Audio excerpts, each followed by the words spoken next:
The pounding on my front door at 7 a.m. was aggressive enough to rattle the frame. I opened it to find 2 sheriff's deputies and Patricia Hartwell, the self-appointed queen of our HOA. She was practically vibrating with righteous fury. "Officers," I said, taking a sip of my coffee. "To what do I owe the pleasure?" "Sir," the taller deputy began, "we received a complaint about the illegal use of the lake on your property. Mrs. Hartwell says you're violating HOA regulations and disturbing the peace." Patricia pushed forward. "The lake is for aesthetic purposes only. No swimming, no kayaking, and definitely no fishing. It's in the bylaws."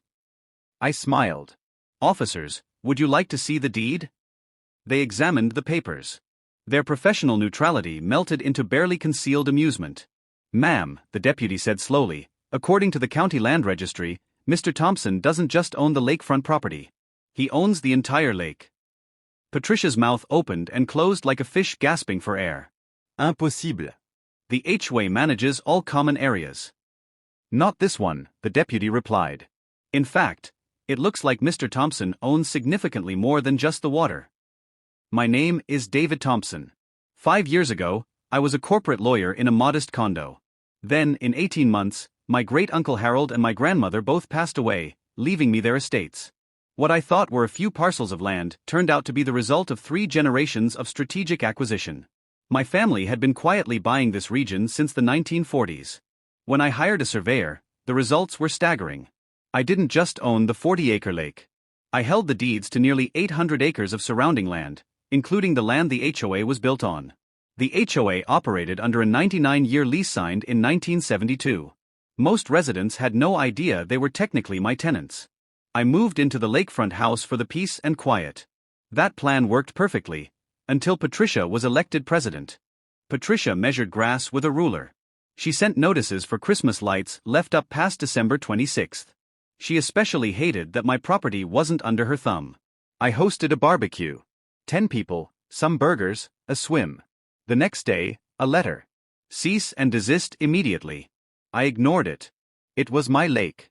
2 weeks later, my nephew's birthday party. A bounce house and splashing kids. Patricia showed up in person, shrieking from the property line. "This is a violation of community standards." "Patricia," I said. "This is my property. I can do what I like." She turned purple. "We'll see about that." She filed reports with the county, the state, even the EPA. They all told her to stop wasting their time. Which leads us back to the sheriffs on my porch. The deputies warned Patricia about filing false reports. As they prepared to leave, the shorter one asked, "Exactly how much land do you own around here, Mr. Thompson?" "About 800 acres, I said. "Including the land under Pine Valley Road, the community center, and about 60% of the properties in the HOA. Patricia looked like she might faint. "That's a lie. The HOA owns this neighborhood." "No, Patricia. "The HOA manages the neighborhood. There's a difference. Would you like to see the lease?" Word spread like wildfire. By that evening, neighbors who had never spoken to me were calling to chat. Patricia called an emergency meeting. Subject line, "Hostile takeover." I decided to attend my first and last HOA meeting.